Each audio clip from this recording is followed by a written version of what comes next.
إن الحمد لله نحمده ونستعينه ونستغفره ونعوذ بالله من شرور أنفسنا ومن سيئات أعمالنا من يهده الله فلا مضل له ومن يضلل فلا هادي له وأشهد أن لا إله إلا الله وحده لا شريك له وأشهد أن محمدا عبده ورسوله يا أيها الذين آمنوا اتقوا الله حق تقاته ولا تموتن إلا وأنتم مسلمون يا أيها الناس اتقوا ربكم الذي خلقكم من نفس واحدة وخلق منها زوجها وبث منهما رجالا كثيرا ونساء واتقوا الله الذي تساءلون به والأرحام إن الله كان عليكم رقيبا يا أيها الذين آمنوا اتقوا الله وقولوا قولا سديدا يصلح لكم أعمالكم ويغفر لكم ذنوبكم ومن يطع الله ورسوله فقد فاز فوزا عظيما وإن خير الكلام كلام الله وخير الهدي هدي محمد صلى الله عليه وسلم وإن شر الأمور محدثاتها وكل محدثة بدعة وكل بدعة ضلالة وكل ضلالة في النار أما بعد.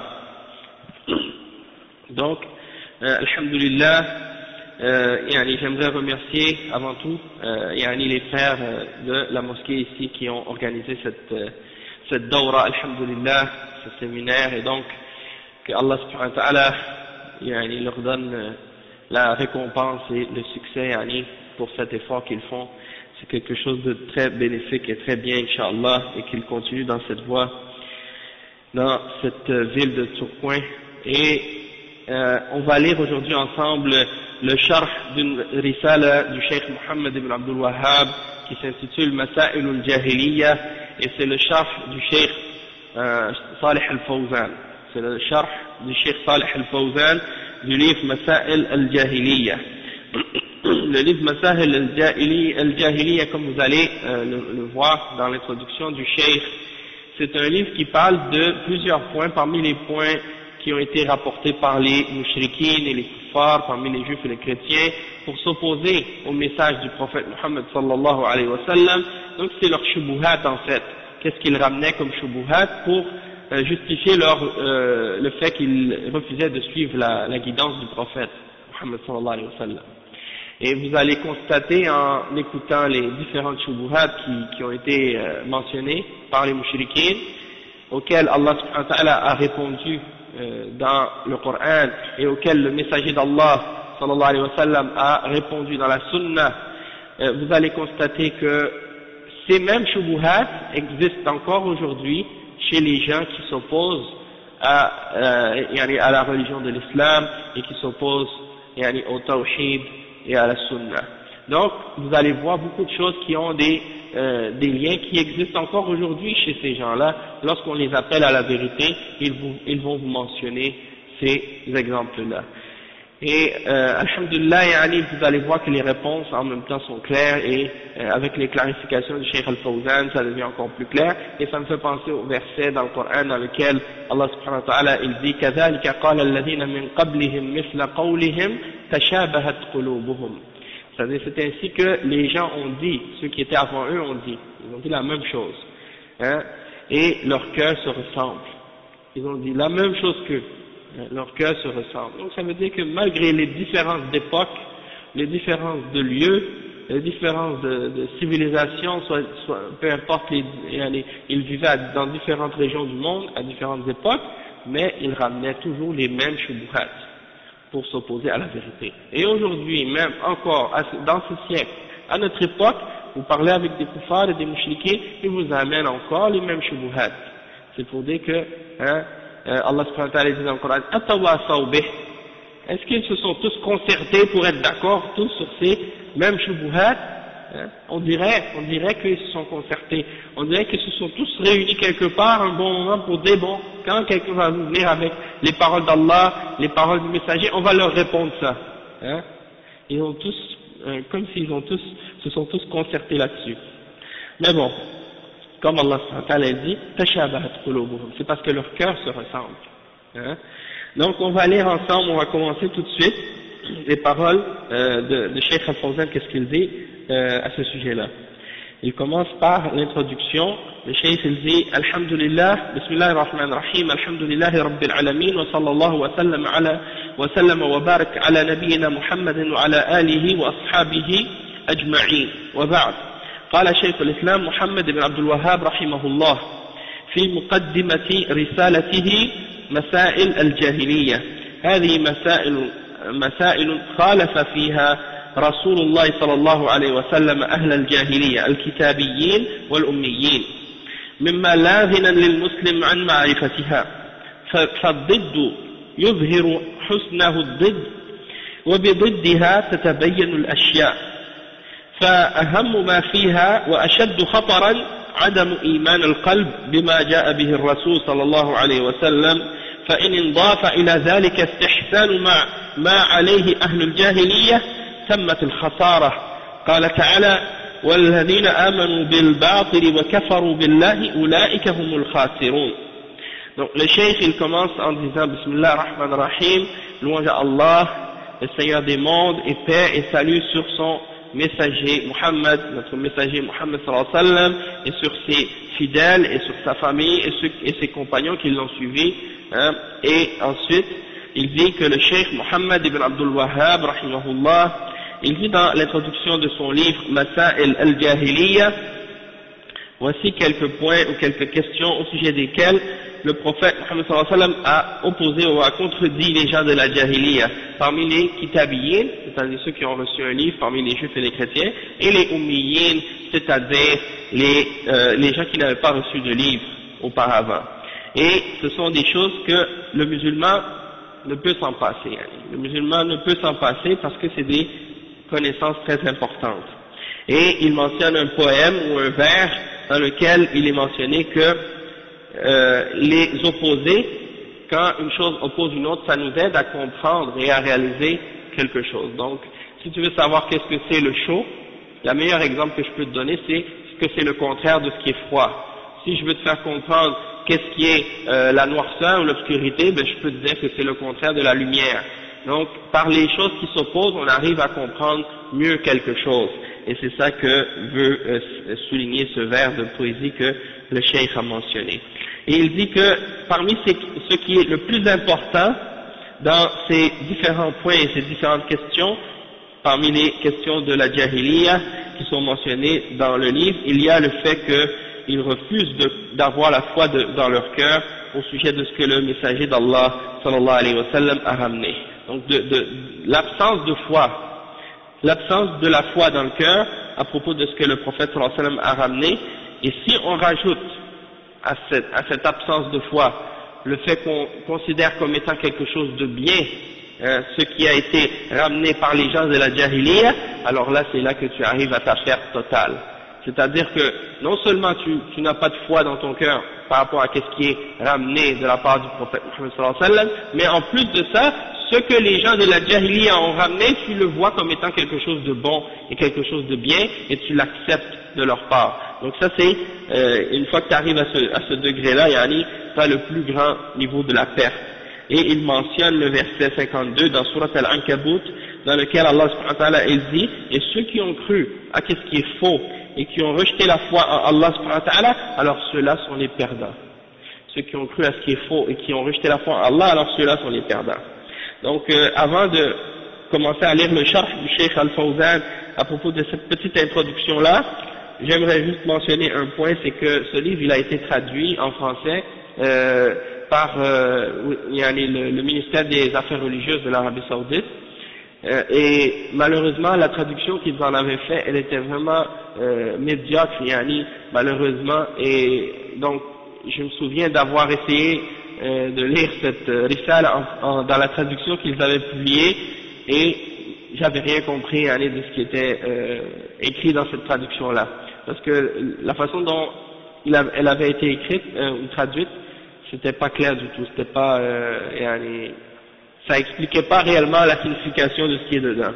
Et c'est quand je l'ai lu en arabe plus tard par la suite que j'ai réussi à comprendre de quoi il s'agissait, et que j'ai vu que c'était vraiment un livre très bénéfique.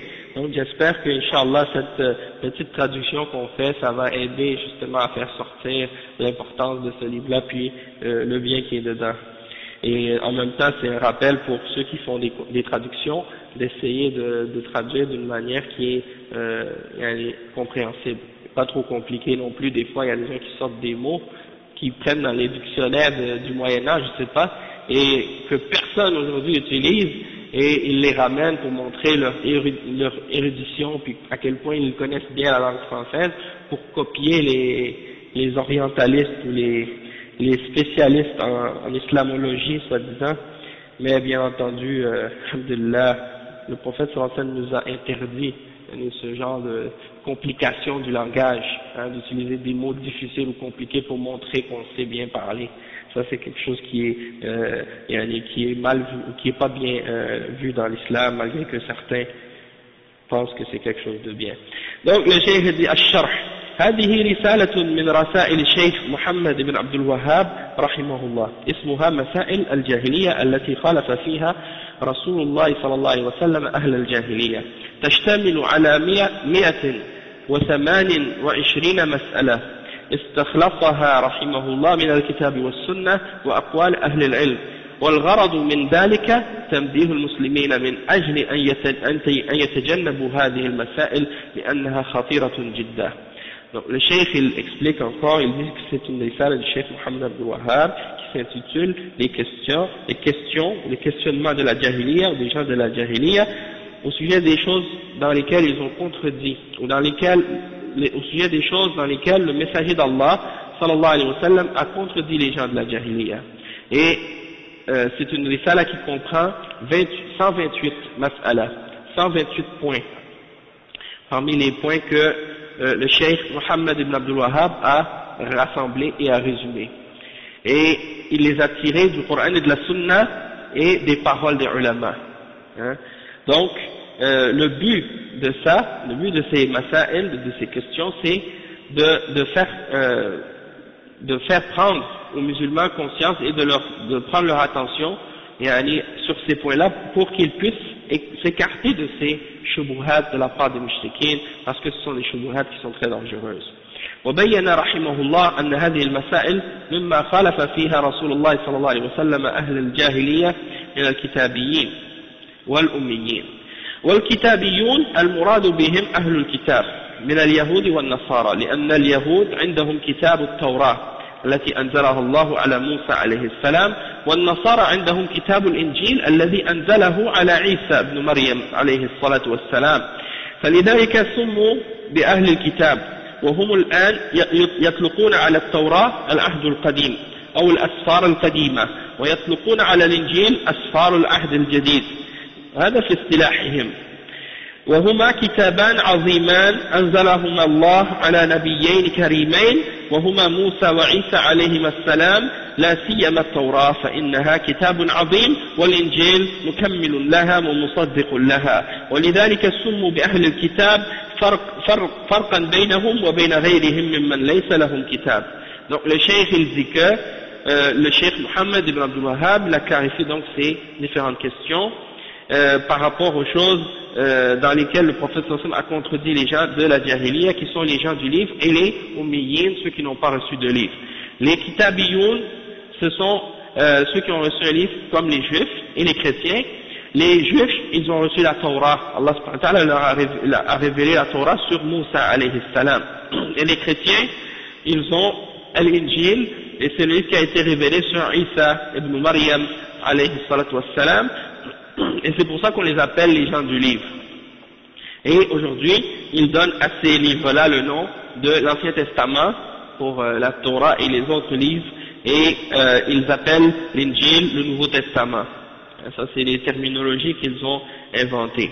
Toutefois, il y a un point qu'il faut comprendre, ou qu'il faut mettre une petite note ici, c'est que l'Injil qui existe aujourd'hui chez les chrétiens et la Torah qui existe aujourd'hui chez les Juifs, eh bien, c'est pas l'original de ce qui a été révélé à Moussa alayhi salam et l'original de ce qui a été révélé à Isa alayhi salam. Au contraire, ce sont des livres qui ont été manipulés et falsifiés par les Juifs et les chrétiens, justement. Donc, c'est très important de comprendre que ils ont plus l'original de ce qu'ils ont reçu à l'origine. Donc le cheikh dit ce sont deux parmi les grands livres qu'Allah a révélés sur deux nobles parmi les prophètes d'Allah subhanahu wa ta'ala, Moussa et Isa, qu'Allah leur donne que le salut d'Allah soit sur eux, et en particulier la Torah, c'est un livre très important, très grand, et l'Injil, et il est venu compléter la Torah et mentionner que c'est un livre qui est véridique et confirmer ce qui était révélé dedans. وَلِذَلِكَ سُمُّوا أَهْلُ الْكِتَابِ, et c'est pour ça qu'on les appelle les gens du livre, pour distinguer entre eux et entre les autres qui n'ont pas reçu de livre. أما الأميون فالمراد بهم العرب الذين لا يدينون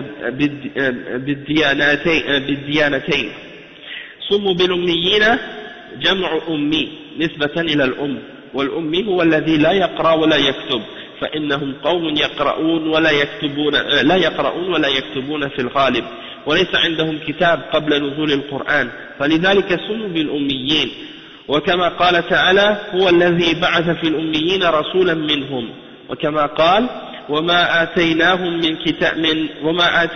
من كتب يدرسونها وما أرسلنا إليهم قبلك من نذير وقال تعالى لتنذر قوما ما أنذر آباؤهم فهم غافلون فهذا معنى الأميين ووصف نبيه صلى الله عليه وسلم بأنه أمي قال تعالى الذين يتبعون الرسول النبي الأمي الذي يجدونه مكتوبا عندهم في التوراة والإنجيل يأمرهم بالمعروف وينهاهم عن المنكر فكونه أميا لا يقرأ ولا يكتب وجاء بهذا الكتاب العظيم دليل على صدق رسالته وفي ذلك معجزة له فالعرب أميون ونبيهم أمي صلى الله عليه وسلم. Donc le cheikh dit en ce qui concerne les ummiyoun, ce sont ceux qui n'ont pas reçu de livre. Qu'est-ce qu'on veut dire par les ummiyoun? On veut dire les arabes, ceux qui n'avaient pas et qui ne suivaient pas une des deux religions précédentes, les juifs et le judaïsme et le christianisme. On les appelle ummiyin, c'est le pluriel de ummi et par référence à la mère. Et al-ummi c'est qui? C'est celui qui ne sait ni lire ni écrire. Donc c'est quelqu'un qui est analphabète. Et donc ils ne lisent pas et ils n'écrivent pas en général. Il y en a parmi eux qui peut-être qui savent lire et écrire, mais c'est pas une caractéristique qui distingue la majorité d'entre eux. Donc il dit avant, ils n'avaient reçu aucun livre révélé avant le Coran. Et c'est pour ça qu'on les appelle des ummiyin.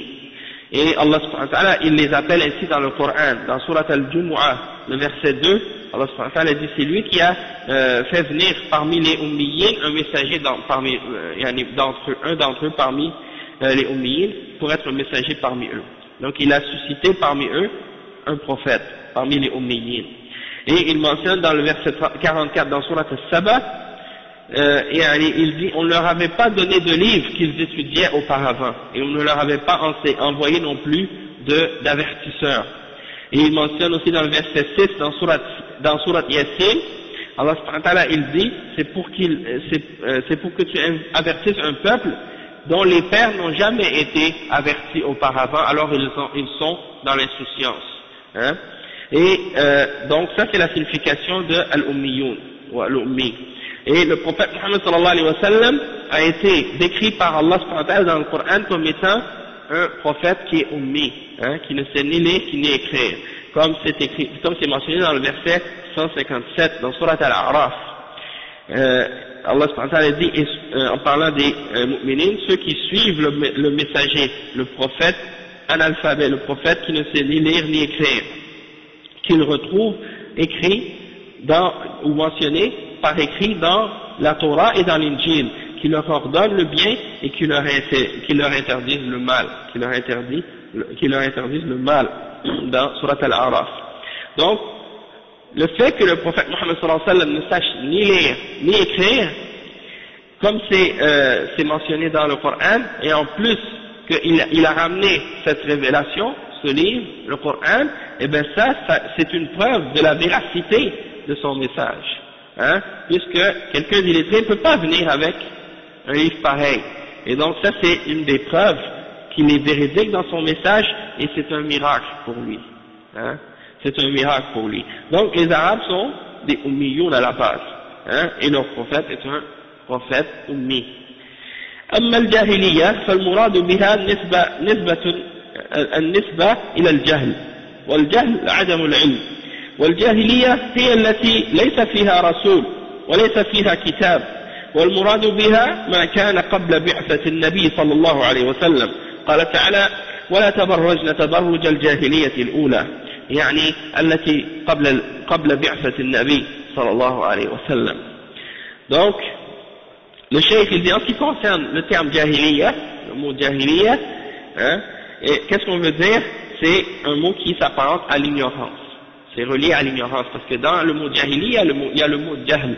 Le mot jahl c'est l'ignorance, c'est l'absence de science, l'absence de connaissance.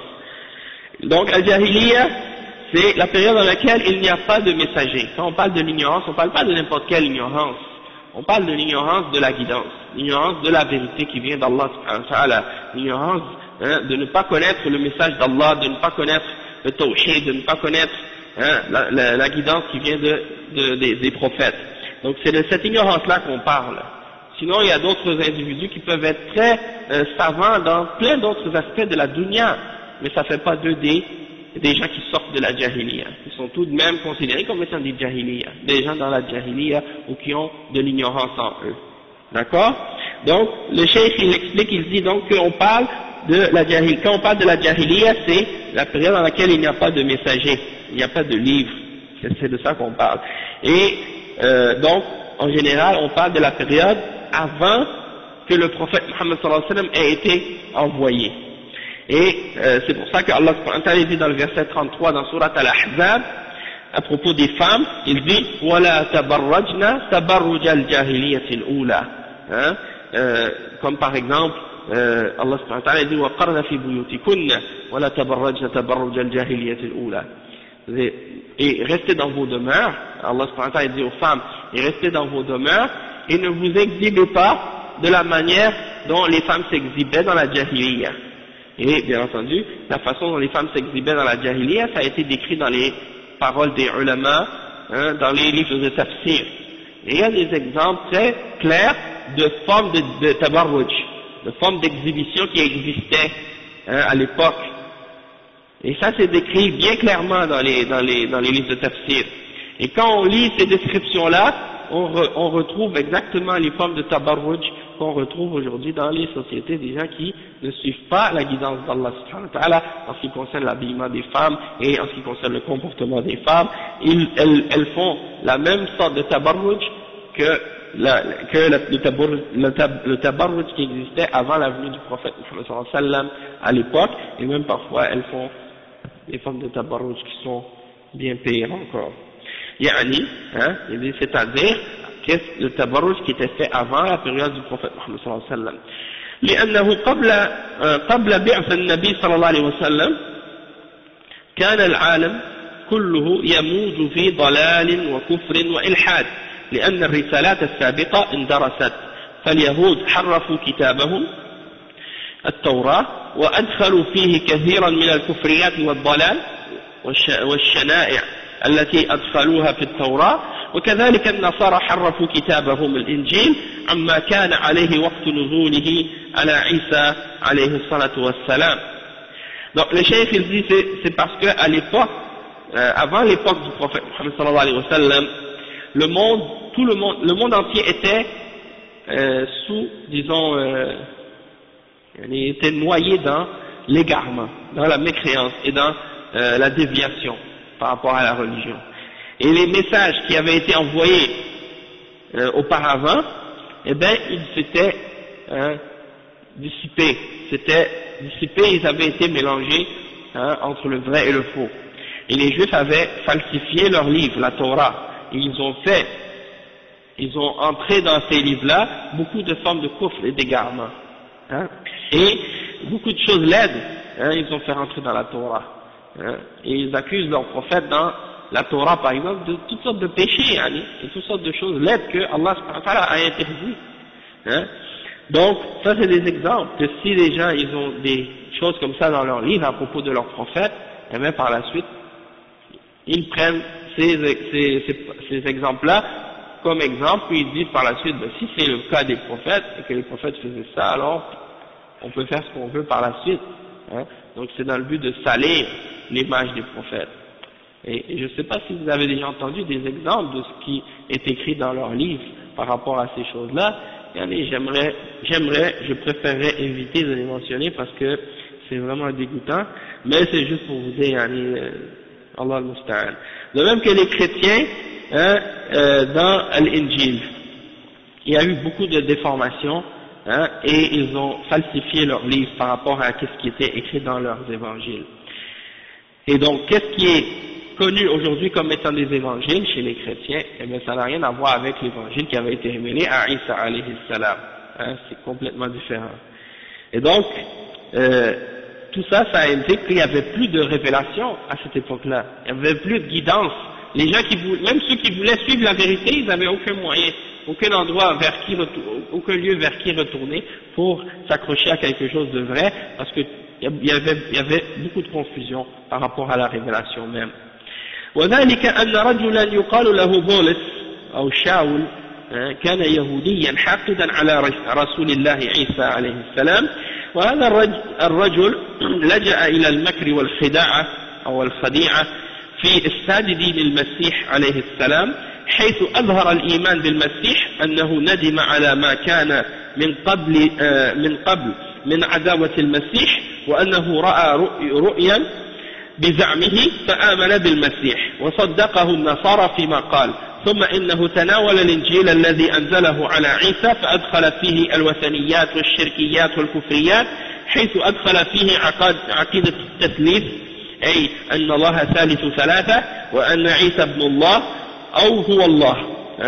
أدخل فيه الأمر بعبادة الصليب، وأدخل كفريات شنيعة وصدقوه في ذلك على أنه عالم، على أنه مؤمن، ولقبوه بالرسول بولس، أي رسول المسيح بزعمهم، وقصده إفساد دين المسيح، وحصل له ما أراد، فقد أفسد دين المسيح وأدخل فيه الوثنيات والتثليث واعتقاد أن عيسى ابن الله أو أنه ثالث ثلاثة، وأدخل فيه وثنيات كثيرة فاتبعوه على ذلك. Le cheikh il dit ensuite que la raison la façon dont par laquelle la corruption est entrée dans les livres des chrétiens et dans les enseignements du christianisme et des chrétiens, hein, c'est l'exemple d'un dénommé Paul, hein, qu'on appelait Shaoul. Avant il s'appelait Paul, avant il s'appelait Paul, il s'appelait Shaoul, il a changé son nom pour Paul par la suite, c'est ça. Et donc il était juif et il avait une haine contre le messager d'Allah, Isa alayhi salam. Et donc cet homme, il a utilisé la ruse, la tromperie pour faire corrompre la religion de Jésus alayhi salam. Ok? Et donc il y a des historiens qui mentionnent justement à propos de Paul, ils disent que c'était à son époque un juif, mais qui avait la nationalité romaine. C'était un juif à son époque qui avait la nationalité romaine. Et il avait étudié avec le plus grand rabbin de son époque.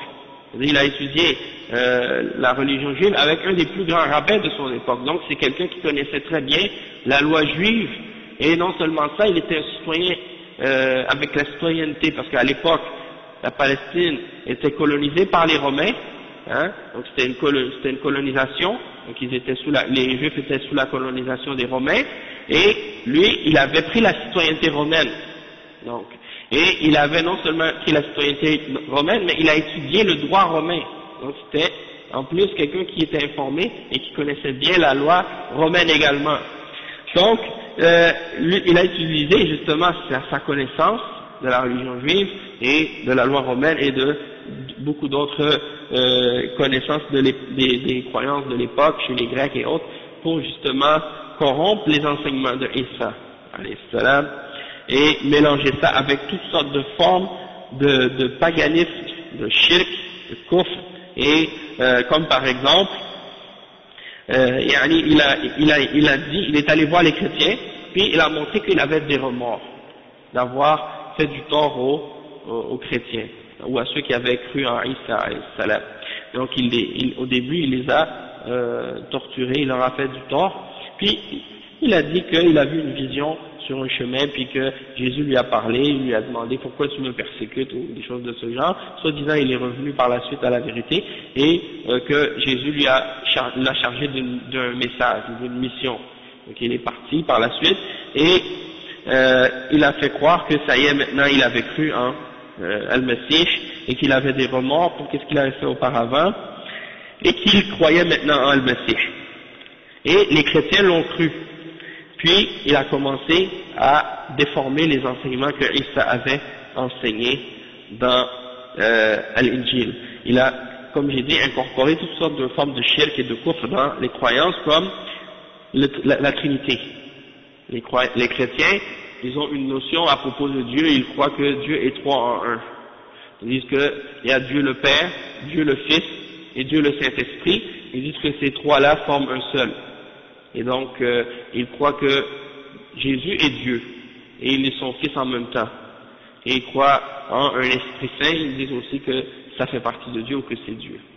Donc ça c'est la croyance des chrétiens de l'Église catholique et des protestants aussi par rapport à Dieu. Ils le divisent en trois, puis ils disent que les trois forment un. D'accord? Donc ça c'est la première forme de kufr et de shirk qu'il a incorporé dans la religion de Isa. Isa alayhi salam n'a jamais parlé de cette affaire-là, de ces choses-là. Isa, sa da'wa et sa foi, c'était le tawhid. Hein? Et il s'est basé à chaque fois quand il parlait de Dieu, il ramenait toujours les 10 commandements. Et le premier des 10 commandements, c'est un seul Dieu tu adoreras. Hein? Et il a dit que tout ce qui est fait comme représentation ou image de ce qui est dans les cieux, sur la terre et dans la mer, on n'a pas le droit de le faire comme représentation. Vous ne ferez aucune image sculptée ou gravée de ce qui est dans les cieux, sur la terre et dans la mer. Ça c'est dans l'Ancien Testament. Encore aujourd'hui, chez les Juifs et les chrétiens, s'ils retournent dans l'Ancien Testament, soit dans Deutéronome ou Lévitique, ils vont trouver cet endroit-là où c'est mentionné. Hein, dans le premier des 10 commandements, c'est qu'un seul Dieu tu adoreras, et tu dois faire aucune représentation sculptée ou gravée de ce qui est dans les cieux, sur la terre ou dans la mer. Donc ça c'est clair, hein? Mais aujourd'hui tu rentres dans une église catholique et tu ne trouves que des images sculptées, que des images gravées, que des dessins et des icônes et des croix et des statues et les gens qui s'agenouillent devant et qui prient et qui leur offrent des formes d'adoration et du shirk. Hein? Donc des fois tu peux entrer dans ces églises-là, tu te demandes est-ce que je suis dans un temple hindou ou bien je suis dans une église? Hein? Parce que c'est la même chose. Et quand une fois j'ai mentionné ça à des chrétiens, je leur ai dit mais c'est quoi la différence entre votre religion et la religion des hindous? Ils ont dit non, c'est pas la même chose. Mais ils n'ont pas été capables de ramener aucun argument, aucune preuve pour montrer qu'il y a une différence. Parce que là-bas c'est la même chose. Hein? Le shirk, c'est le shirk. Hein? Donc, la première chose c'est at-taslis, hein, la Trinité. Ils disent que Allah est le troisième des trois. Ils disent Dieu le Père, Dieu le Fils et Dieu le Saint-Esprit. Et ils disent que Isa est le fils d'Allah. Et ils disent qu'il est Allah en même temps. Déjà ça c'est une contradiction. Comment quelqu'un peut être un père et un fils en même temps? C'est normal que si quelqu'un il a un fils, c'est sûr que lui il était avant son fils. Eux ils disent non, les deux sont éternels. Ils n'ont pas de début, ils n'ont pas de fin. Hein? Donc déjà ça c'est absurde, c'est impossible. Hein? Et déjà même dans les paroles de Isa alayhi salam, si vous regardez dans qu'est-ce qui est aujourd'hui présent, même dans les livres des chrétiens, le livre qui est falsifié aujourd'hui, il y a plein de mentions de la part de Isa qui sont mentionnées, qui réfutent même ses croyances en la Trinité. Hein? Quand un homme est venu voir Jésus, il lui a demandé, quand est-ce que va venir l'heure du jugement dernier? Il a répondu, il a dit, nul ne sait l'heure, ni les anges dans le ciel, ni le Fils, seul Dieu sait l'heure. Donc ça veut dire quoi? Ça veut dire, si lui il est Fils, si lui il prétend que lui c'est le Fils de Dieu, même le Fils il ne sait pas l'heure. Donc si le Père et le Fils sont la même personne et qu'ils forment un, comment un peut savoir quelque chose sans que l'autre le sache? C'est impossible. Et dans un autre passage, c'est écrit, le Père est plus grand Hein. Le Père est plus grand que le Fils. Donc ça prouve qu'ils ne sont pas égaux, ils ne sont pas pareils, s'ils prétendent qu'il y a une égalité entre les trois. Et il y a d'autres versets aussi dans lesquels quelqu'un est venu voir Isa alayhi salam, il lui demande, bon maître, que dois-je faire pour avoir la vie éternelle? Il lui répond, ne m'appelle pas bon, seul Dieu est bon. Hein. Il dit clairement que lui, il n'a rien à voir avec cette divinité-là. Et il y a plein d'autres preuves et plein d'autres exemples, plein d'autres arguments comme ça qui réfutent même leur notion de Trinité dans la Bible. Donc ça, c'est des exemples. Et donc, aujourd'hui, des fois, tu parles avec certains chrétiens, tu leur dis, vous croyez que Jésus c'est Dieu? Ils vont dire, non, on ne croit pas que c'est Dieu, on dit que c'est le Fils de Dieu. Sauf qu'ils disent que le Fils est Dieu, le Père et Dieu, le Fils, les deux sont un. Et que, en même temps, donc, que Dieu est devenu homme. Ils disent que Dieu s'est fait chair. Hein? Ils disent que Dieu, il est rentré dans le corps d'un être humain, il est devenu de la chair. C'est ça qu'ils disent.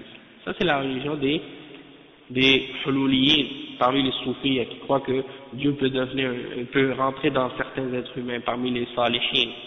Ou bien ceux qui croient en wahdatul wujud, que Dieu est dans toutes choses. Ça, c'est des exemples. Il y a parmi ceux qui se disent musulmans aujourd'hui, il y en a qui ont les mêmes croyances que les chrétiens, et il y en a qui ont même des croyances pires que les chrétiens. Hein, comme un des shuyukh, une fois, il parlait de ce sujet-là une fois, il a dit, si Allah subhanahu wa ta'ala, il a dit à propos des chrétiens que ce sont des kuffars, des mushrikins, parce qu'ils disent que Dieu est en Isa, alayhi salam, alors que dire de celui qui dit que Dieu est dans tout? Il est encore plus mushrik, il est encore plus kafir. Et la majorité des Turcs soufis aujourd'hui, ils enseignent cette croyance-là. Hein? Donc ça c'est un exemple. Après, qu'est-ce qu'il dit?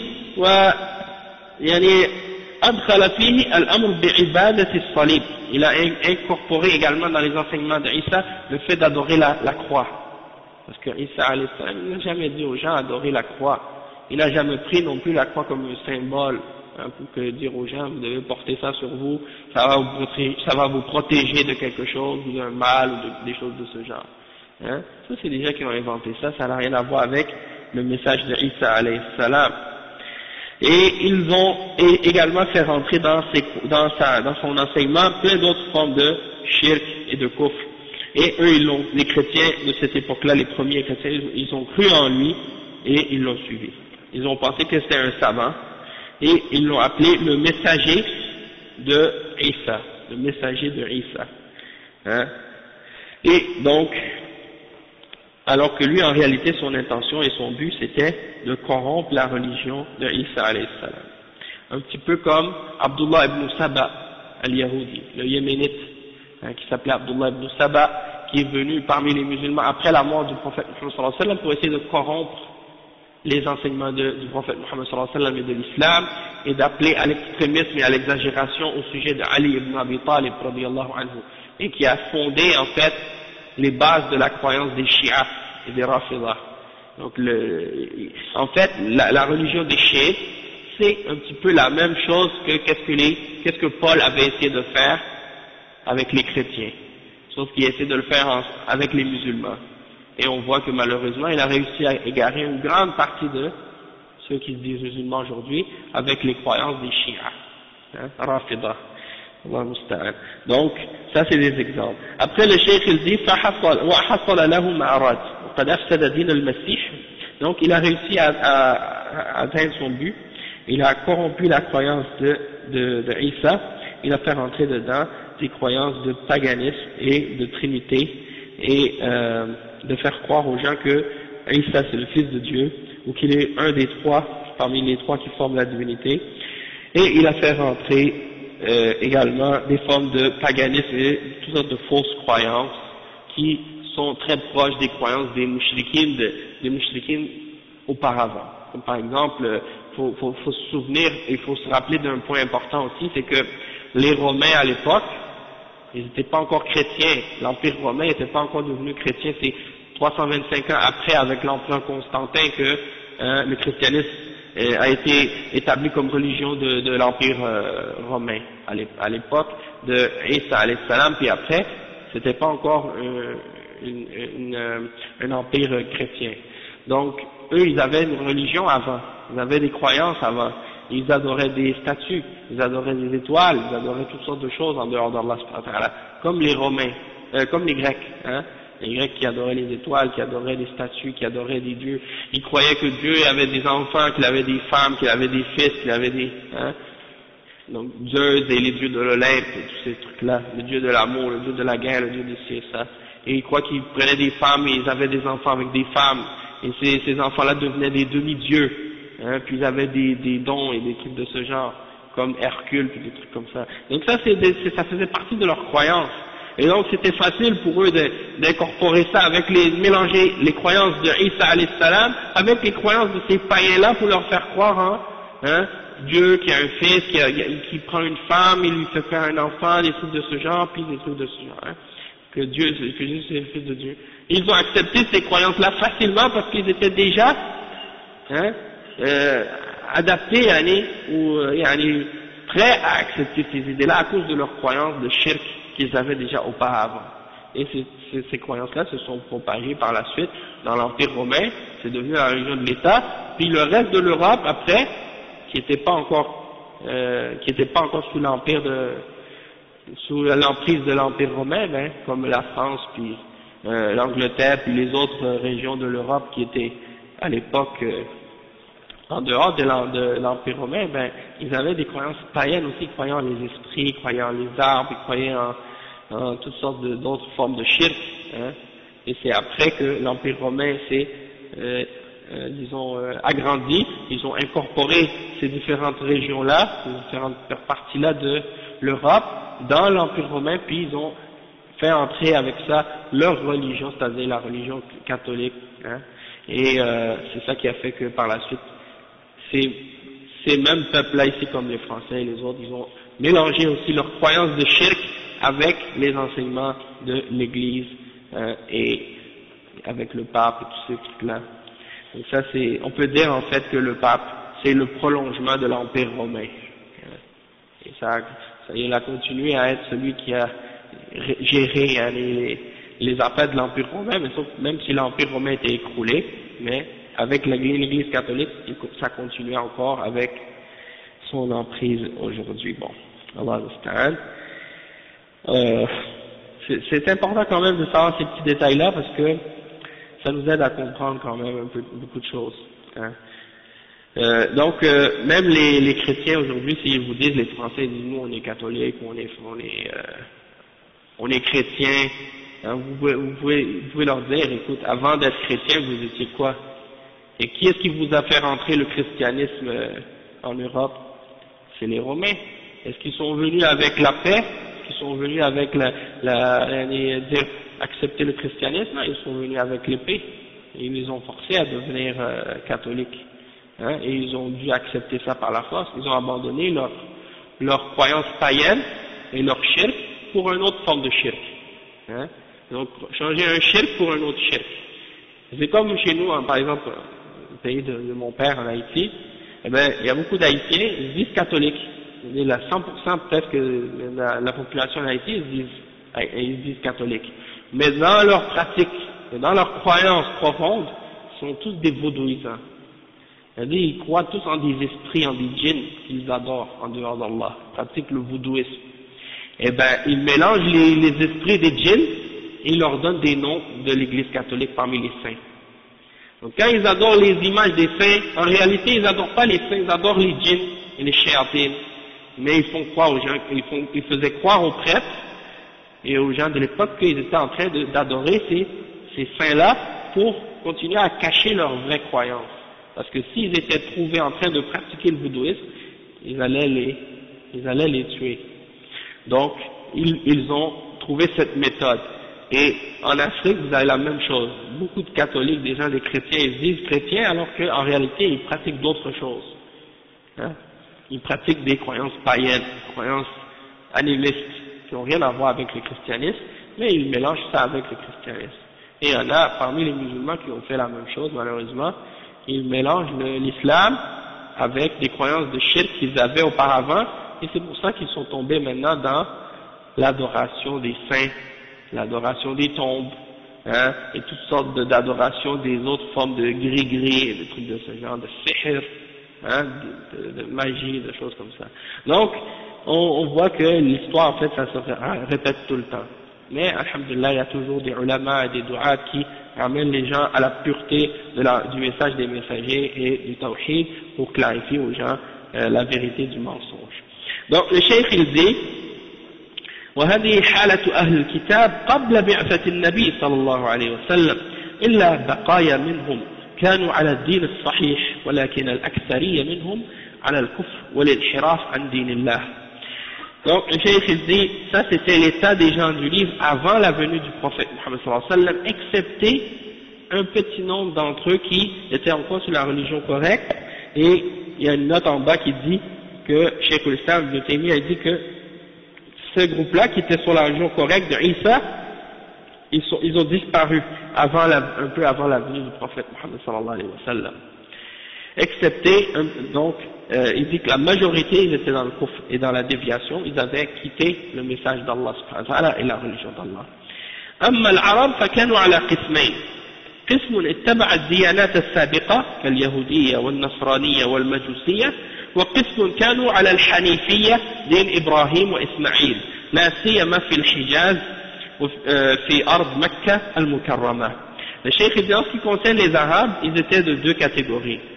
Une catégorie qui suivait les religions précédentes, comme le judaïsme, le christianisme et la religion des Majus, des Perses de l'époque, et une autre catégorie qui était sur la religion qu'on appelle al-Hanifiyya, c'est-à-dire la religion d'Abraham et d'Ismaïl. Ibrahim et Ismaïl, c'est-à-dire le pur monothéisme. Et ça c'est en particulier dans le Hijaz, c'est-à-dire la région qui longe la mer Morte en Arabie Saoudite et en particulier à la Mecque. إلى أن ظهر فيهم رجل يقال له عمرو بن لحي الخزاعي، كان ملكا على الحجاز وكان يظهر التنسك والعبادة والصلاح، وذهب إلى الشام للعلاج فوجد أهل الشام يعبدون الأصنام فاستحسن ذلك وجاء من الشام بأصنام معه ونقب عن الأصنام التي كانت مدفونة تحت الأرض بعد قوم نوح يعني ود وسواع ويغوث ويعوق ونصر وغيرها، وكان الطوفان قد طمسها ودفنها وجاء الشيطان فأرشده إلى أمكنتها فنبشها وأخرجها ووزعها على قبائل العرب وأمر بعبادتها وقبلوا منه ذلك، ودخل الشرك في أرض الحجاز وفي غيرها من بلاد العرب، وغير دين إبراهيم عليه الصلاة والسلام وسيب السوايب للأصنام من بهيمة الأنعام، ولذلك رآه النبي صلى الله عليه وسلم يجر قصبه في النار، يعني يجر أمعاءه في النار.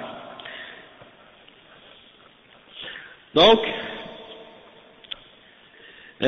comme on a expliqué, il dit que les Arabes, donc il y avait ceux qui étaient sur les religions précédentes, puis il y en a qui étaient sur la religion d'Ismaïl et Ibrahim et Ismaïl qui étaient sur Al-Hanifiyya. Et jusqu'à ce que arrive un homme qui s'appelait Amr ibn Luhay. Amr ibn Luhay al-Khuzai, qui était le roi du Hijaz à l'époque. Et c'était un homme qui montrait beaucoup de piété, d'adoration, de bien en lui, hein, et il était allé dans la région de la Syrie pour se faire traiter pour un problème de santé, et il a trouvé que les gens de la région du Sham, hein, de la Syrie, ils adoraient des idoles.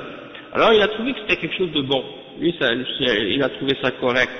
Alors il a ramené des idoles avec lui de la région de cette partie du monde, il a ramené des idoles avec lui.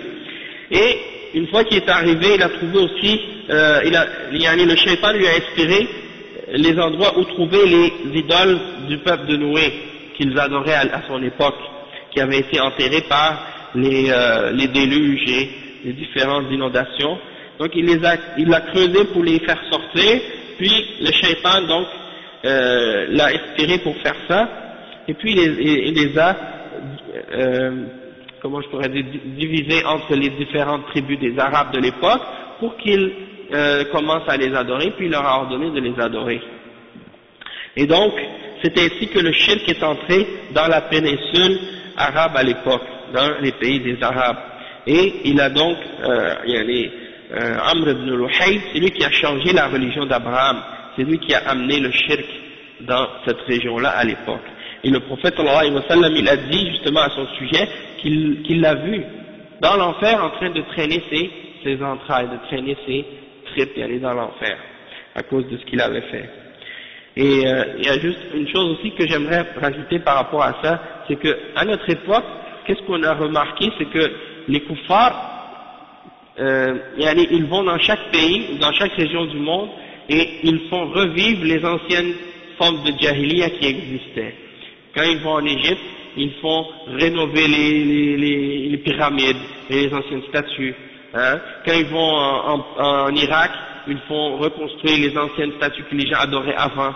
Quand ils vont en Afrique, ils essaient de faire revivre les anciennes croyances et les anciennes religions qui existaient, qui ont été oubliées.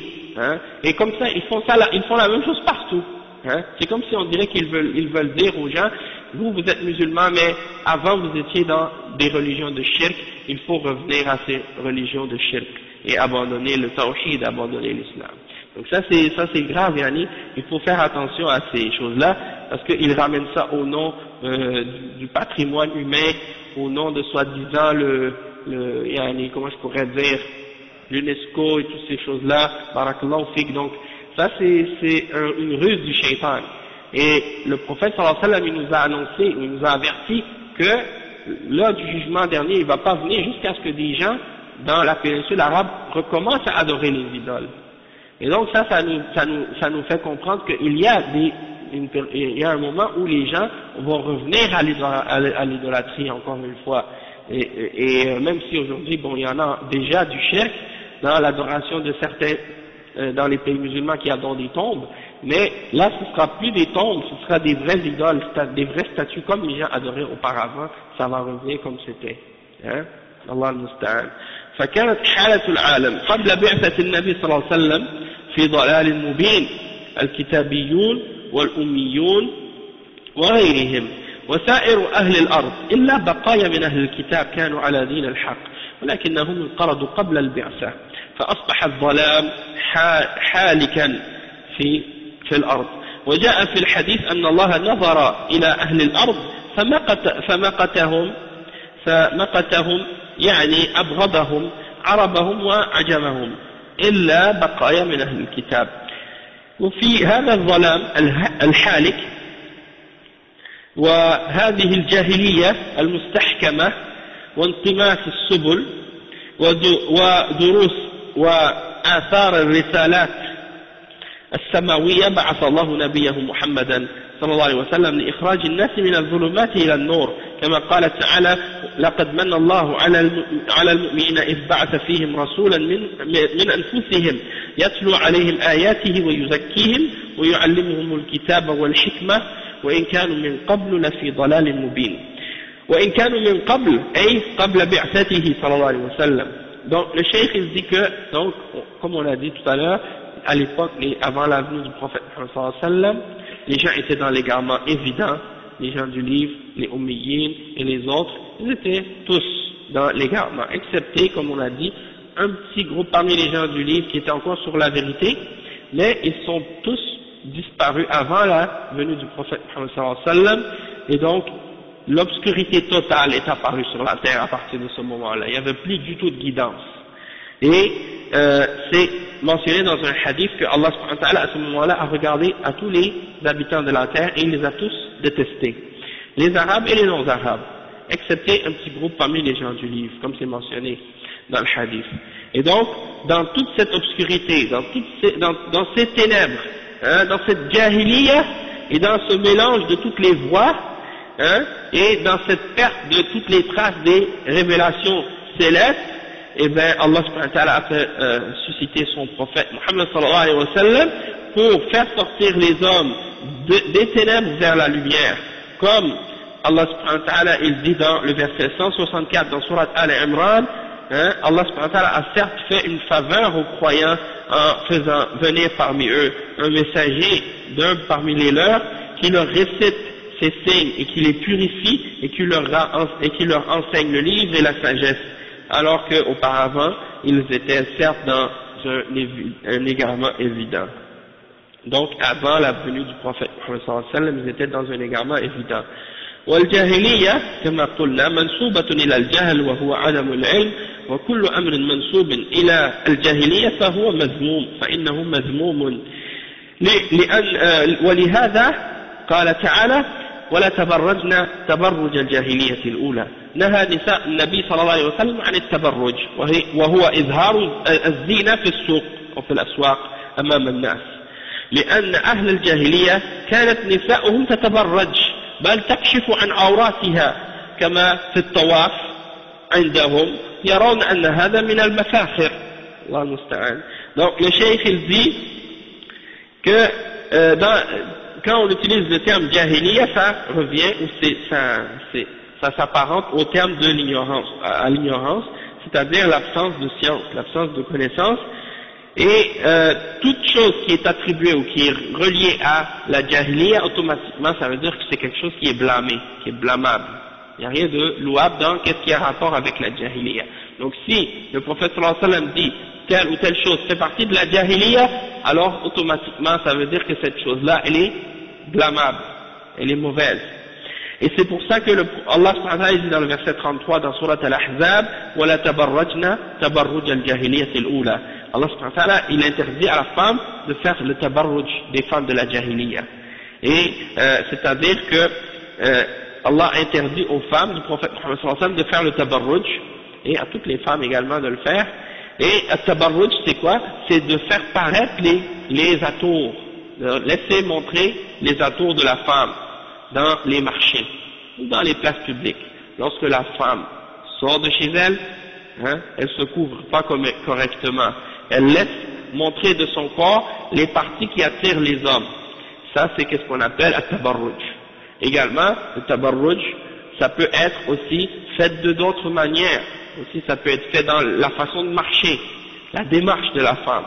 Ça peut être fait également dans sa façon de parler. Elle peut changer sa voix pour attirer également. Donc, tout ça c'est des formes de tabarruj. Et ça c'est des choses qui font partie de la jahiliya. Que les femmes avant l'islam, elles faisaient ces choses-là. Même que le cheikh dit même que à l'époque du prophète, avant l'époque du prophète Muhammad sallallahu alayhi wa sallam, elles se dévoilaient même leur partie intime, elles montraient même leur partie intime, et elles allaient même faire le tawaf autour de la Kaaba sans aucun vêtement sur elles. Allah al-Musta'an. Donc, ils pensaient que c'était quelque chose qui amène la fierté pour eux, de faire ça. Et aujourd'hui, on a la même chose ici. Des gens qui pensent que c'est la fierté de se montrer sans vêtements dehors. Et donc, on voit que ça, c'est la jahiliya, clairement. Et les kuffars, ils essaient de montrer comme si que c'est pas grave, il n'y a pas de problème de faire ça, il n'y a rien de mal, etc. Mais bien entendu, ils le savent très bien parce que ça fait partie de la nature humaine. Et puis ils se mettent en colère. Les kuffars, ils détestent quand tu mentionnes le fait que il y a beaucoup de perversité, beaucoup de tabarruj dans la société, puis que ça a un lien avec la multiplication par exemple des viols, ou que ça a un rapport avec la propagation du sida, ou bien avec le fait qu'il y a beaucoup de familles monoparentales, ou bien de délinquance, ou bien de zina, il y a beaucoup de choses de ce genre. Ils veulent pas qu'on fasse un lien entre ça et ça, alors que le lien il est clair, mais ils veulent pas l'admettre.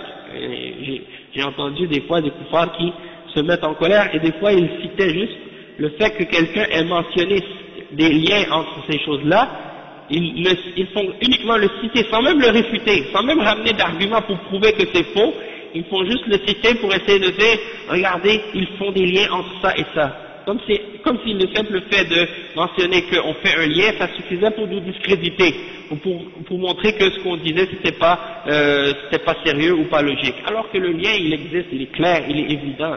N'importe quel individu qui a un minimum de compréhension, de sens, ou d'analyse, ou de logique, il voit qu'il y a un lien entre toutes ces choses-là. Mais, comme si, quand ils ne veulent pas admettre la vérité, leur cœur a été aveuglé, et donc ils restent dans leur ignorance à cause de ça. Le cheikh il dit ensuite, وقال تعالى إذ جعل الذين كفروا في قلوبهم الحمية حمية الجاهلية. هذا من باب الذم، فحمية الجاهلية مذمومة. ولما سمع النبي صلى الله عليه وسلم من الأنصار حصل بينه وبين رجل من المهاجرين في بعض الغزوات اقتتال ونزاع، فقال الأنصاري يا للأنصار، وقال المهاجري يا للمهاجرين، كل واحد منهم دعا قومه. قال النبي صلى الله عليه وسلم أبدعوى الجاهلية وأنا بين أظهركم، دعوها فإنها ممتنة، يعني الاعتزاء بالقبيلة، لأن المؤمنين كلهم إخوة، لا فرق بين أنصاري ومهاجري، ولا بين قبيلة ولا بين قبيلة كذا وكذا، هم إخوة في الإيمان كالجسد الواحد، والبنيان يشد بعضه بعضا. وهذا الواجب على المسلمين أنهم لا يميزون بين عربي وعجمي وأسود وأبيض إلا بالتقوى، كما قال تعالى إن أكرمكم عند الله أتقاكم، إنما المؤمنون إخوة فأصلحوا بين أخويكم، فالاعتزاء بالأنساب والاعتزاء بالقبائل من أمور الجاهلية.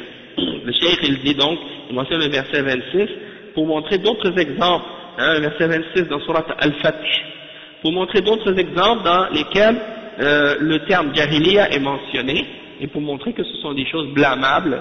Il parle de hamiyatul jahiliya, et il dit que ça c'est un autre exemple de ce que Allah subhanahu wa ta'ala avait blâmé, hamiyatul jahiliya, et il donne comme exemple pour expliquer al-hamiya de al-jahiliya, c'est qu'est-ce qui était arrivé à l'époque lorsque un homme parmi les Ansar avait eu une dispute avec un homme parmi les Muhajirin. Ils étaient partis dans une bataille pour faire un combat contre les kuffars et les mouchriquins, puis ils se sont arrêtés quelque part, puis pendant qu'ils étaient arrêtés, il y a eu une petite dispute comme ça entre les Muhajirin et les Ansar à propos de quelque chose. Puis le Ansari, il a dit oh les Ansar, venez à mon aide. Et le Muhajiri, il a dit oh les Muhajirin, venez à mon aide. Et le prophète Muhammad sallallahu alayhi wa sallam, il a entendu les gens dire des choses pareilles. Il a dit est-ce que vous êtes en train de faire l'appel de la jahiliya, alors que je suis en plein milieu parmi vous, alors que je suis parmi vous, vous êtes en train de ramener les appels de la jahiliya, les gens qui appelaient leur tribu ou leur peuple, ou leur groupe contre un autre. Alors le prophète sallallahu alayhi wa sallam dit est-ce que vous êtes en train de faire cette da'wa de la jahiliya alors que je suis entre vous? Alors laissez ça tomber, laissez ça de côté, ça sent mauvais, ça pue. Da'uha fa innaha muntina. Le prophète sallallahu alayhi wa sallam dit da'uha, laissez ça sent mauvais, ça pue. Et donc de se rattacher de cette manière à une tribu, alors ça c'est pas correct. Parce que tous les croyants sont des frères. Si quelqu'un, dans la mosquée ici, quelqu'un dit, ok, les gens de Roubaix, venez m'aider, et les autres disent, les gens de Tourcoing, venez m'aider, là on commence à se battre comme ça, les deux groupes, ça c'est hamiyatul jahiliya, parce qu'on est des croyants à la base, on est des frères, on n'a pas le droit de se diviser par rapport à notre religion, comme ça. Il y a des frères qui m'ont dit, ici en France, des fois il y a des matchs de foot entre certains jeunes comme ça, puis quand il y a des matchs comme ça, ils se battent les uns contre les autres, ou bien ils se font des trucs comme ça les uns les autres, parce qu'ils viennent de différentes régions. Ceux qui viennent de telle région contre l'équipe de l'autre région, puis là ils se battent. Ça c'est la même chose, la jahiliya. Et le chef il dit donc que les croyants sont des frères, il n'y a pas de différence entre le muhajiri et le ansari, et donc la tribu d'un tel ou d'un tel, il n'y a pas de différence, on est tous des frères dans la foi, dans l'iman, et on doit être comme un seul corps, et comme le prophète sallallahu alayhi wa sallam a donné l'exemple en rattachant ses doigts ensemble et en disant yashuddu ba'duhu ba'dan, c'est-à-dire l'un renforcer l'autre. C'est comme ça que les croyants doivent être. Et donc il dit que l'obligation pour les musulmans, c'est de ne faire aucune distinction entre l'arabe et le non-arabe, entre le blanc et le noir, excepté par la piété, excepté par la taqwa. Et il dit que le plus noble d'entre vous, c'est le plus pieux. dans le verset 13 dans Surat Al-Hujurat, et il dit que les croyants ne sont que des frères, alors essayez de faire la réconciliation entre vos frères. Donc, de ramener les gens à leurs ancêtres, à leur lignée, à leur tribu, et de prendre la fierté là-dedans, ça fait partie des affaires de la Jahiliya. Et le prophète Muhammad sallallahu alayhi wa sallam a dit justement Man i'tazza bi'aza al-jahiliya fa'a'idduhu bihuna abihi. Hein? Et qu'est-ce que ça veut dire ce hadith? Ça c'est rapporté par Al-Bukhari. C'est-à-dire si quelqu'un il prend la fierté, il cherche la fierté dans ses pères et ses ancêtres, hein, dans ses affaires de jahiliya, alors dites-lui de mordre les parties génitales de son père. Et voilà takinnu. Il a dit et n'utilisez pas des kinaya, comme on dit en arabe, kinaya, c'est-à-dire des fois on ne veut pas dire un mot parce que c'est un peu laid, hein, c'est un peu, hein, oui, le prophète sallallahu alayhi wa sallam a dit n'utilisez pas d'euphémisme, hein, c'est-à-dire dites-le le mot tel quel, hein. Donc pourquoi? Parce que c'est pour faire comprendre que c'est une affaire laide, hein. Donc c'est ça. Et le cheikh il dit ensuite وقال صلى الله عليه وسلم من مات وليس في عنقه بيعة مات ميتة الجاهلية. Donc il donne un autre exemple. Juste un point avant de passer à cet exemple-là, par rapport à la question de distinguer entre les croyants de arabes, non arabes, blancs, noirs et tout. Des fois on voit que ça c'est un hadith du prophète sallallahu alayhi wa sallam et des enseignements qui sont dans le Coran et dans la Sunna, tout le monde les connaît. Tous les musulmans les ont entendus et tout le monde on les sait. Mais dans la réalité, il y a très peu de musulmans qui les comprennent et qui les appliquent. Et tu vois la haine entre les peuples musulmans, entre les différentes ethnies parmi les musulmans, hein. Et donc tu te dis subhanallah, est-ce que ces versets ou ces hadiths sont juste des slogans que les gens répètent sans y croire, ou bien c'est réel, quelque chose qu'ils croient vraiment et qu'ils l'appliquent, hein.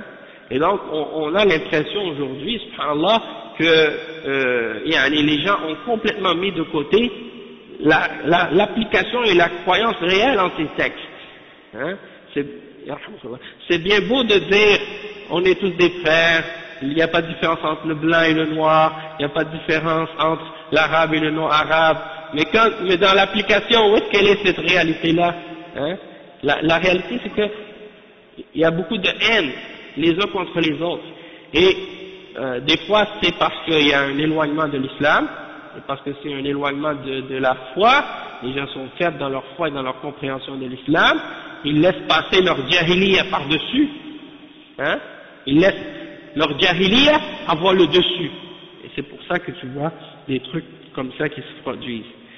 Et donc il faut travailler là-dessus, pour pas que ce soit juste des théories ou des enseignements qu'on répète, mais que ce soit quelque chose qu'on applique réellement, comme les Sahaba à leur époque, hein, avec comment ils étaient entre eux, avec Bilal ibn Rabah, Suhaib al-Rumi ou Salman al-Farisi, comment ils étaient entre eux réellement, comme des vrais frères, pas de distinction entre eux, aucune, pas juste dans la parole, dans la réalité, dans l'application et dans tous les aspects de la vie. Mais aujourd'hui, ça doit être comme ça. Soit arabe, que ce soit kabyle, que ce soit africain, que ce soit, même des fois dans des pays musulmans, là, des fois on dit, bon, maintenant, entre les noirs et les blancs, des fois il y a des discriminations. Les peuples qui sont plus pâles, ils dénigrent ou ils rabaissent les peuples qui sont plus foncés. Ils les considèrent comme étant moins que eux, ils les méprisent. C'est haram, hein. Et Allah subhanahu wa ta'ala, il dit, c'est quoi le verset, ou le hadith, بحسب امرئ من الشر أن يحقر أخاه المسلم. Subhanallah, il dit ça suffit comme mal pour un individu qu'il ait du mépris pour son frère musulman, ça lui suffit. C'est-à-dire un musulman qui a un mépris pour son frère musulman, ça lui suffit comme mal, il n'a pas besoin de quelque chose de plus. Donc aujourd'hui on retrouve ça, ça c'est de l'ignorance. Mais des fois même, subhanallah, dans un même pays, des fois des pays africains, deux peuples noirs, deux ethnies noires, une pense que l'une est meilleure que l'autre. Hein? Alors ils sont de la même couleur, ils sont les deux, hein? Mais lui il est de telle caste, lui il est de telle tribu, lui il est de tel truc, et un se méprise par rapport à l'autre. Et on connaît tous les hadiths, on connaît tous les versets, mais l'application, on est loin. Donc ça c'est des choses qu'il faut corriger, allez.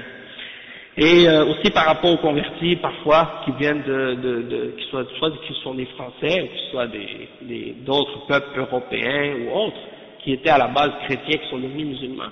Eh bien, il y a aussi des fois, par rapport à des musulmans qui viennent des pays qui sont arabes depuis des siècles, et qui sont arabes et qui sont musulmans depuis des siècles, hein, quand ils ont affaire à quelqu'un qui est nouveau dans l'islam ou qui est converti, il y a comme cette barrière, il y a ouais, c'est mon frère, alhamdulillah, oui, on est des frères, il n'y a pas de différence entre le blanc et le noir, l'arabe et le noir arabe, mais dans la réalité des fois, tu vois qu'il y a une barrière des fois. Cette barrière-là, il faut la casser, hein. Il faut comprendre que notre fraternité, elle est basée sur la ilaha illallah, Muhammad Rasulullah. Une fois que on est sur cet tawhid, on est sur cet islam, sur cette sunnah, toutes ces autres futilités qui nous divisent, on doit les oublier complètement. On doit les enlever de notre esprit et les jeter dans la poubelle, et plus jamais y penser, et plus jamais les ramener. Le cheikh il dit ensuite, وقال صلى الله عليه وسلم من مات وليس في عنقه بيعة مات ميتة جاهلية لأن أهل الجاهلية هم أهل الفوضى الذين لا يخضعون لسلطان ولا لأمير وهذه حالة الجاهلية. Le prophète sallallahu alayhi wa sallam, il a dit, celui qui meurt alors qu'il n'a pas de serment d'allégeance dans son cou, hein, alors il meurt dans d'une mort de l'ignorance, il meurt dans un état comparable à l'état dont les gens vivaient dans la jahiliya. Ça ne veut pas dire qu'il meurt kafir, mais ça veut dire qu'il meurt qu'il n'est pas dans l'état dans lequel il doit mourir par rapport à l'ordre du prophète Muhammad sallallahu alayhi wa sallam.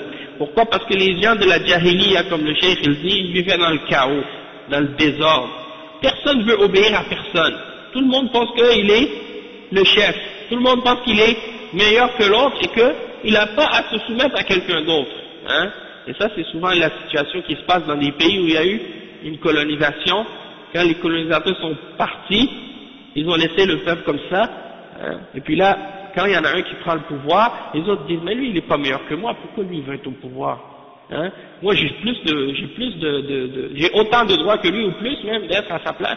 Et donc, ils commencent à rejeter l'autorité de ce dirigeant-là et commencent à créer du désordre et du chaos. Ça, c'est l'état de la jahiliya.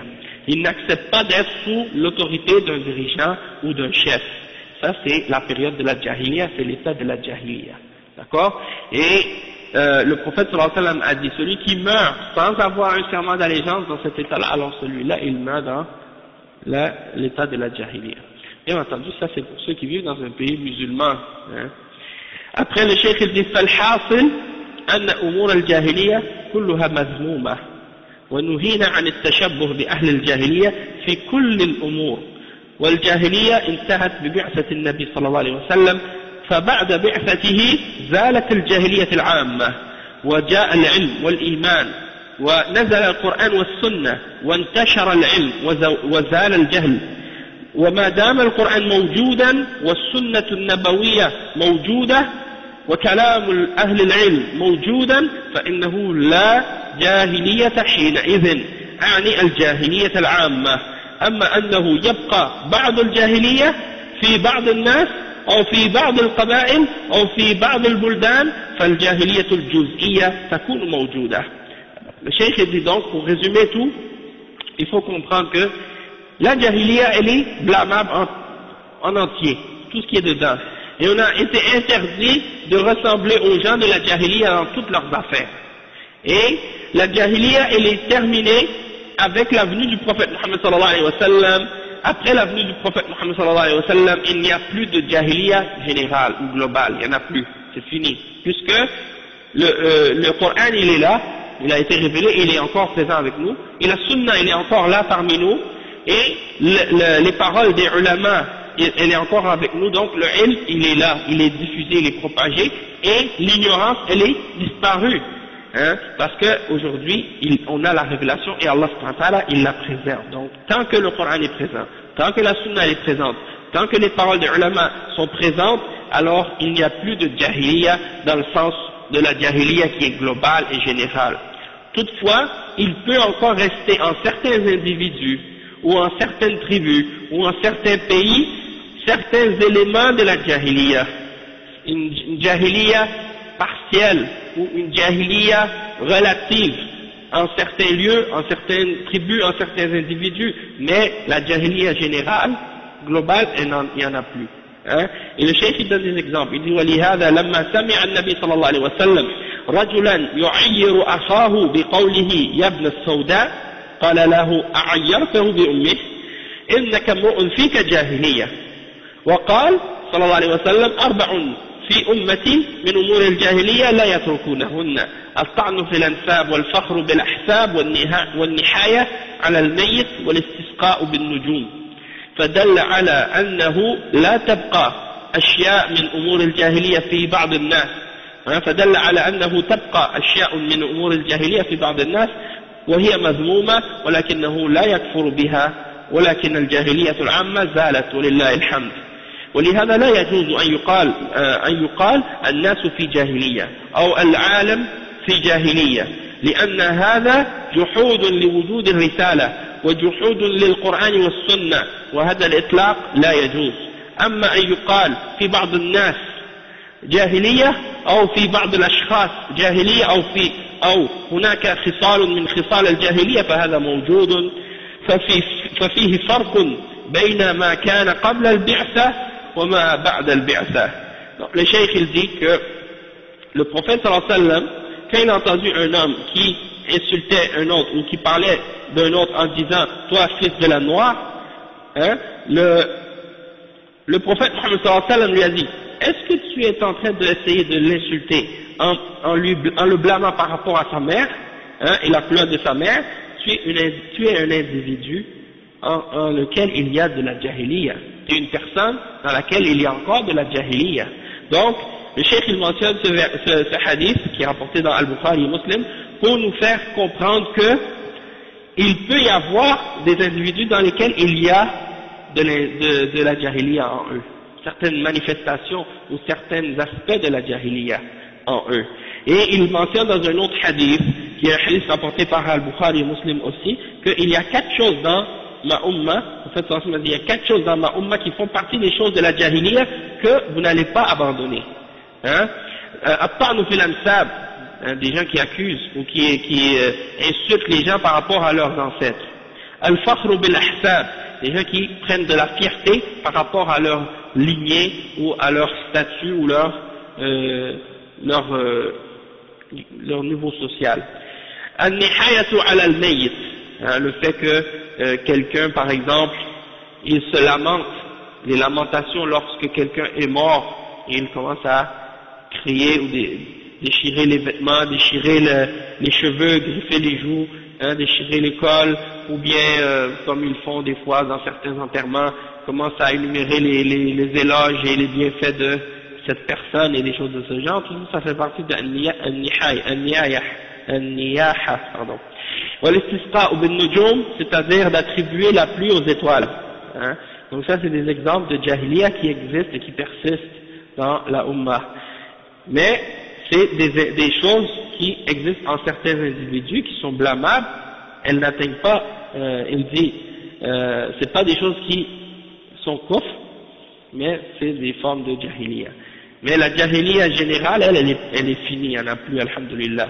C'est pour ça que c'est pas permis à l'époque actuelle de dire, comme certains qui disent, on est dans la jahiliya aujourd'hui. On n'a pas le droit de dire ça. Ou de dire, le monde aujourd'hui est dans la jahiliya. On n'a pas le droit de dire ça. Parce que ça implique qu'on est en train de nier qu'il y ait la présence de la révélation et du message. Hein? C'est comme si on niait qu'il y a le Coran et la Sunna présentes. Et on n'a pas le droit de nier ces choses-là. Donc, on n'a pas le droit de dire ça de façon globale comme ça. Le monde est dans une jahiliya, on est dans la jahiliya ou des choses de ce genre, ça c'est pas permis. Mais de dire certaines personnes ont de la jahiliya ou il y a certaines caractéristiques de la jahiliya qui sont présentes, mais ça c'est permis, on a le droit de le dire. Mais il y a une différence entre entre qu'est-ce qui était avant la venue du prophète Muhammad sallallahu alayhi wa sallam et qu'est-ce qui est après la venue du prophète Muhammad sallallahu alayhi wa sallam. Donc on va s'arrêter ici pour aujourd'hui, Inch'Allah. dans cette partie. On a donc lu l'introduction, une partie de l'introduction, on a presque fini, puis on va continuer, Inch'Allah, dans la prochaine session, Inch'Allah, la prochaine conférence, Inch'Allah, la suite de cette introduction, puis la mention du premier point parmi les Masail al-Jahiliya. سبحانك اللهم وبحمدك أشهد أن لا إله إلا أنت أستغفرك وأتوب إليك بارك الله فيكم والسلام عليكم ورحمة الله وبركاته.